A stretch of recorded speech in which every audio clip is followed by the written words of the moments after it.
Welcome back to the Fourth Way Podcast. Today's episode will draw our official season on government to a close. Since this was such a lengthy season that covered a lot of different angles, I wanted to try to pull everything together into something cohesive.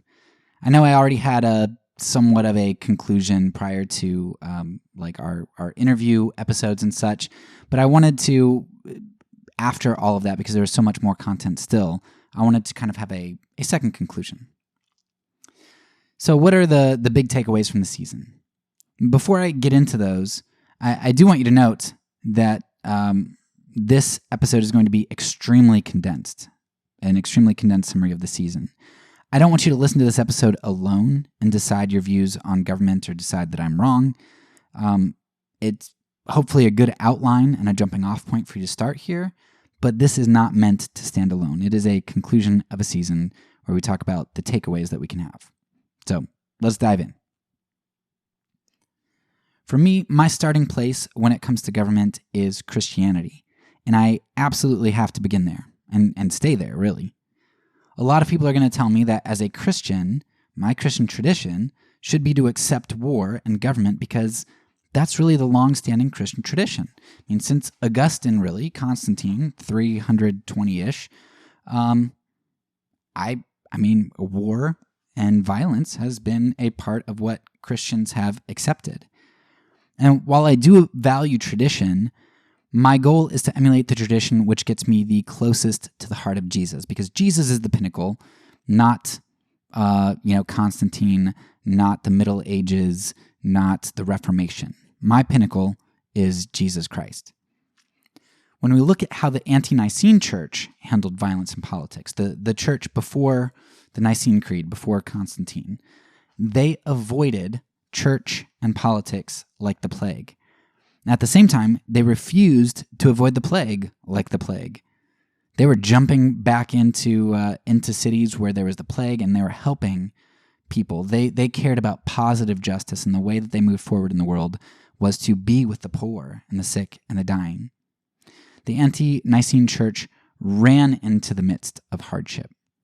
They made decisions that were often not the pragmatic ones in regard to maintaining or wielding or grasping at power. They knew that their lives were in God's hands, and they did the right thing because it was the right thing, not because it seemed to work or get them ahead.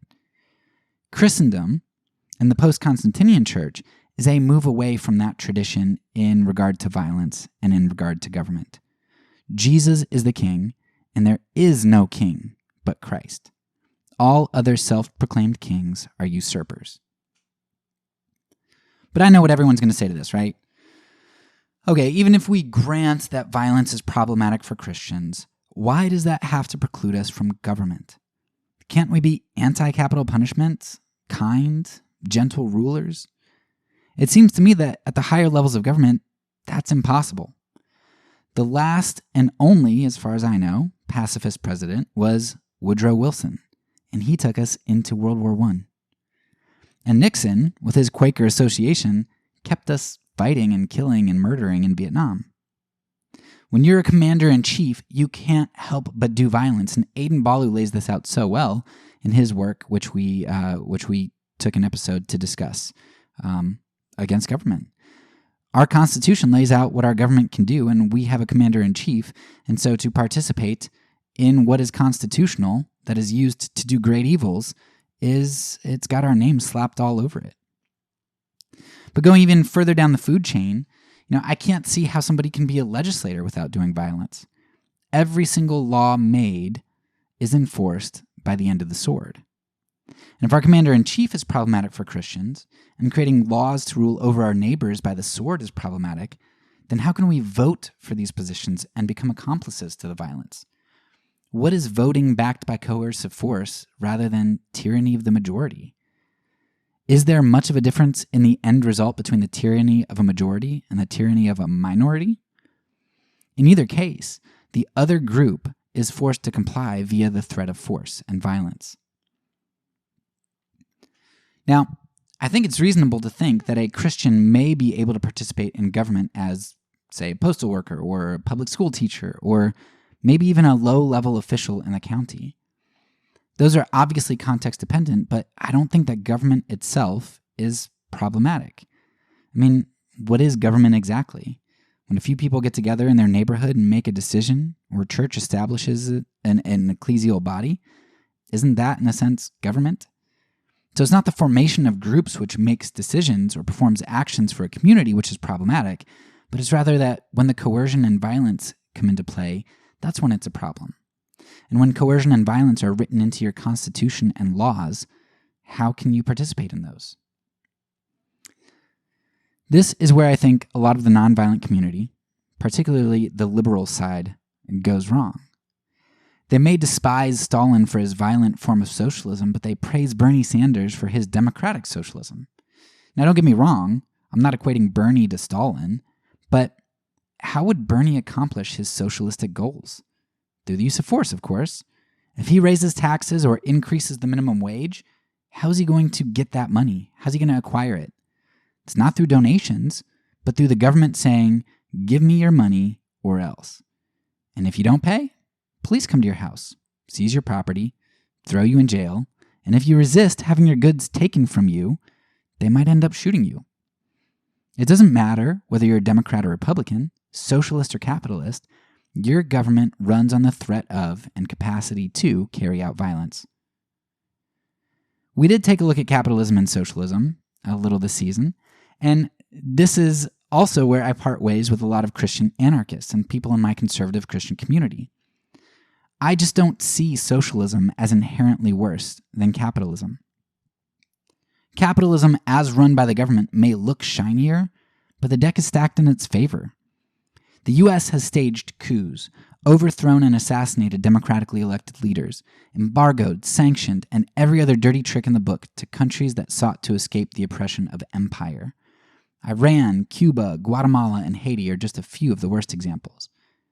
At the same time, we have propped up horrendous dictators who tortured people and made their opposition disappear.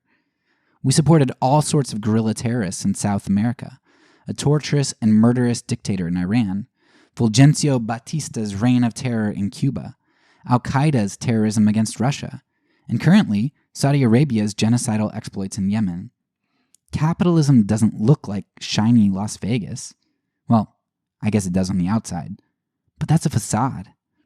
Capitalism may have created the bright lights of Vegas and the comfort of your gated community, but it also created the hovels in Haiti, the malnutrition and cognitive disorders of the starving children in Yemen, and so much more. At the same time, communist countries like Cuba may have their human rights violations in their own country, but they're also altruistic, sending medical workers across the world. They fought against the apartheid system in South Africa, and they harbored African Americans who were unlawfully targeted by the FBI during the Civil Rights Movement. But what Americans usually do is they judge the United States by our shiny facade and the communist nations by their internal disorder, even though our sanctions prevent those communist nations from prospering and our assassination attempts and attempted coups cause them to be harsh to their citizenry and paranoid.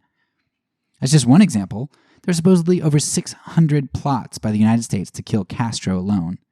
And don't forget that Castro rose to power by overthrowing a US-backed tyrant who came into power through a coup we initiated. So I part ways here with many of my compatriots who are anti-socialism and all gung-ho about capitalistic-backed government. Government's government, and they're going to do what government's going to do.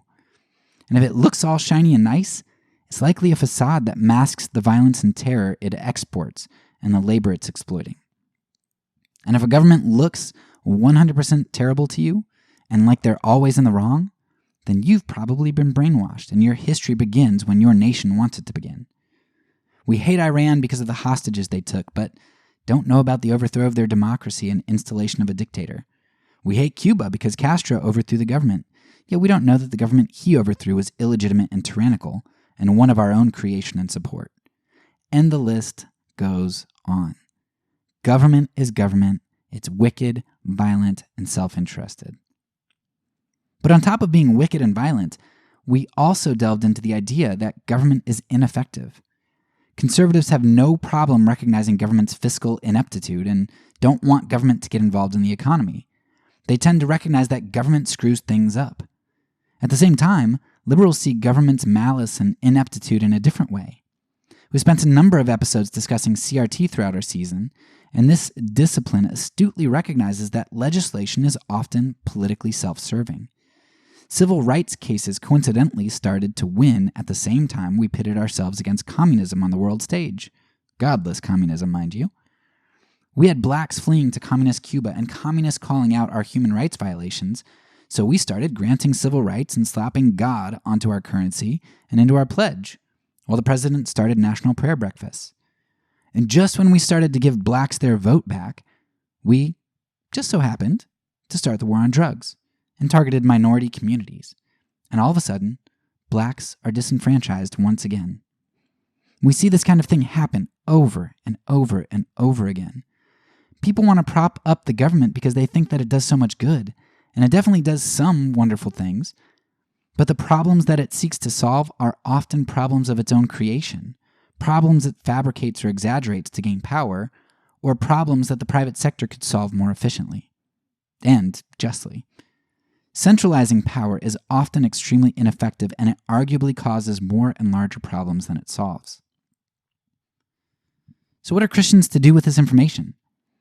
Once again, this is where I break ranks with my Christian anarchists. I'm often dismayed by the Christian anarchist community because they're so angry and vitriolic. They're always railing against the government. Now, don't get me wrong. I think the government does horrendous things. And due to the centralization of power, it does these horrible things on a scale unimaginable by individuals. But my role as a Christian isn't to rail against the state. I'm not going to spend my time doing that. Sure, I will refuse to obey orders that conflict with God's law. And I will prophetically call out the state or anybody else where they are going against God's law. But I don't need to fight tooth and claw to tear something down. The mask mandates are a perfect example of this. I don't like wearing masks, and I question how effective it really is. I know it's a little bit effective, but how effective is it really to make it a mandate?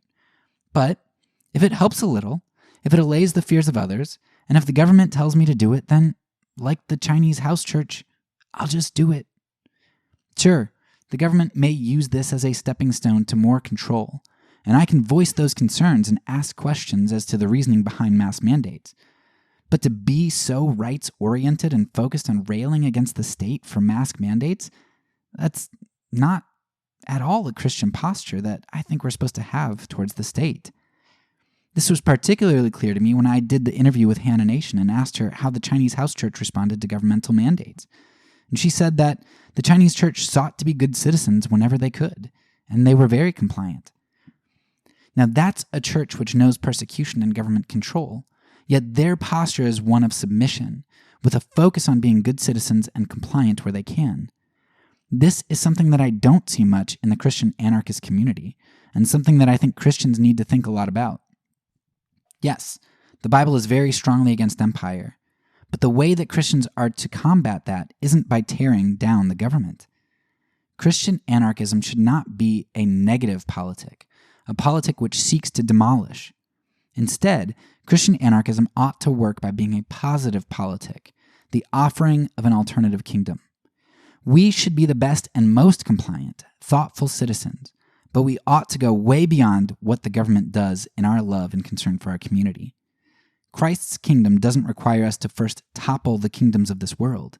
He already has power over them. He's already toppled them. The gospel is a declaration that the kingdom is already here now, and that Jesus is king now. In fact, our grasping at the kingdoms of this world to tear them down is in some way a disavowal of this truth of Christ's kingdom. It's kind of hypocritical Christian anarchism. These little k kingdoms are nothing. They're fictitious. Why would I try to chip away at them? No, rather than play their game, I let them be them and instead reveal the truth through my life and through Christ's politic, the church. Finally, there are two ultimate conclusions that I think we should have as Christians in regard to government. First, as Peter and Paul declare, God is in control. That's what Romans 13:1-7 is all about. Caesar may play at being God and king, but there is only one true God and king, and it's not Caesar. Second, we ought to acknowledge that government does indeed serve a restraining purpose on evil. I think Christian anarchists do themselves a disservice when they fail to acknowledge any good that the state does, because the Bible clearly acknowledges this. There are a number of passages in the Bible which I think declare this, but Psalm 34 is probably one of my favorite. In there it says that evil will slay the wicked. Or as another passage puts it, the one who digs a pit to ensnare others will fall into it himself. Every government runs on violence, arrogance, idolatry, selfishness, and the whole litany of other vices. But in their own self-interest and evil, governments do accomplish some good. Nobody wants to be murdered, so governments catch and contain murderers. That's a good thing, right? That murderers are prevented from future murder, that justice is served and further evil is restrained, that's good. But the question for a Christian isn't whether the government accomplishes some goods, but rather, as Paul, Augustine, and many others have formulated, can we do evil that good may come? Romans 13, 1-7 may be a go-to passage for those who love government, but Romans 12 is the resounding preface to Paul's short discussion on God's sovereignty over government. And Paul's answer is that love wins. Christians must extend this love to enemies, and that means leaving vengeance to God. God is in control, even over Caesar, and we ought to trust God's sovereign hand and not become evil in order that we can be the wicked instruments which slay the wicked.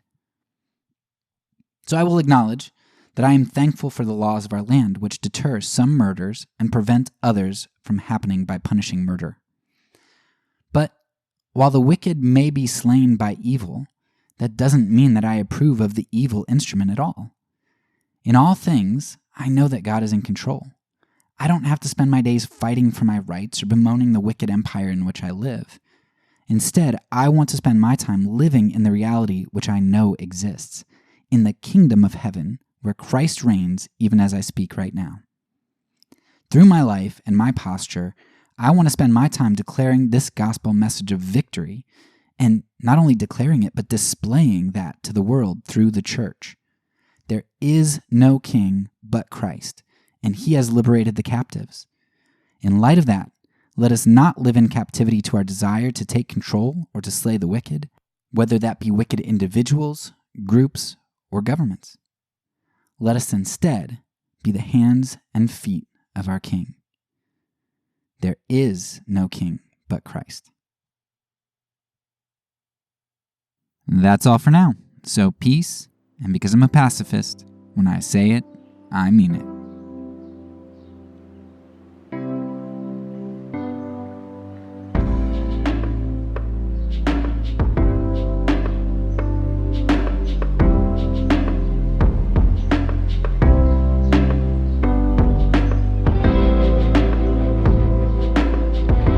This podcast is a part of the Kingdom Outpost Network.